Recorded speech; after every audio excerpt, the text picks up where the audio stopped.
एक गांव में राम नाम का एक अमीर किसान रहा करता था। उसके पास बहुत धन था, लेकिन वो फिर भी घमंडी नहीं था। वो हर किसी की मदद करता था। उसके दो बेटे थे, एक का नाम शिवा था और दूसरे का नाम गोपी। वो दोनों कुछ काम नहीं करते थे। बैठकर खाने से पहाड़ों का खजाना भी खत्म हो जाता है। इसी तरह वो भी धीरे धीरे गरीब होता जा रहा था। दिन ब दिन वो बूढ़ा और कमजोर होता जा रहा था। उसे उन दोनों आलसी बेटों की बहुत फिक्र रहती थी और हमेशा उसी फिक्र में चिंतित रहता था।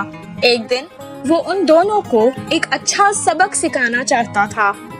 जब हम अमीर थे तब इस गांव में चोरों का बहुत ज्यादा डर था, इसलिए मैंने कुछ सोने के सिक्के अपने खेत में एक घड़े में छुपा कर रख दिए थे।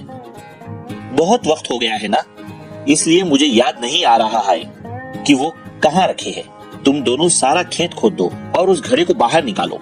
अब हमें उस सिक्कों की बहुत ज्यादा जरूरत है। बहुत खुशी से शिवा और गोपी खेत गए और सारा खेत खोदने लगे।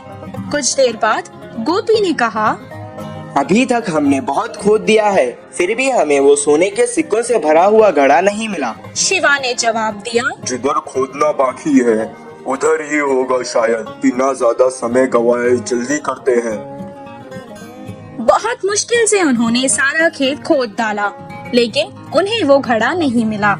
वो वापस घर आकर अपने पिता को सब कुछ सुनाने लगे। मुझे लगता है कि घड़ा शायद चोरी हो गया है। अब जाने दो, तुम ही बताओ। एक काम करते हैं, तुम दोनों ने इतनी मेहनत से सारा खेत खोदा है ना, तो क्यों ना उसमें कुछ बीज डालकर फसल उगाई जाए। दिया था, इसीलिए उन्हें अब ज्यादा मेहनत नहीं करनी पड़ेगी सोचकर वो मान गए और बाजार जाकर बीज ले आए और उसे खेत में डाल दिया। कुछ दिन बाद बहुत अच्छी बारिश हुई, फसल भी बहुत अच्छी होने लगी।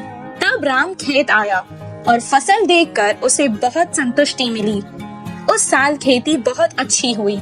उन्होंने सारी फसल काट दी और बारिशों में और बोरियों में डालकर घर ले आए। तब राम ने कहा, अपने लिए कुछ अनाज की बोरियां रख लो और बाकी के बाजार में बेच आओ। जैसा उनके पिता ने कहा, शिवा और गोपी ने बिल्कुल वैसा ही किया। सारी फसल बेचकर उसके पैसे अपने पिता को लाकर दे दिए।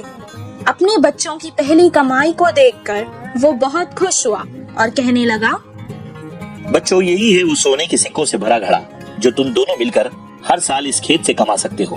तुम दोनों सुखी जीवन बिता सकते हो और हर किसी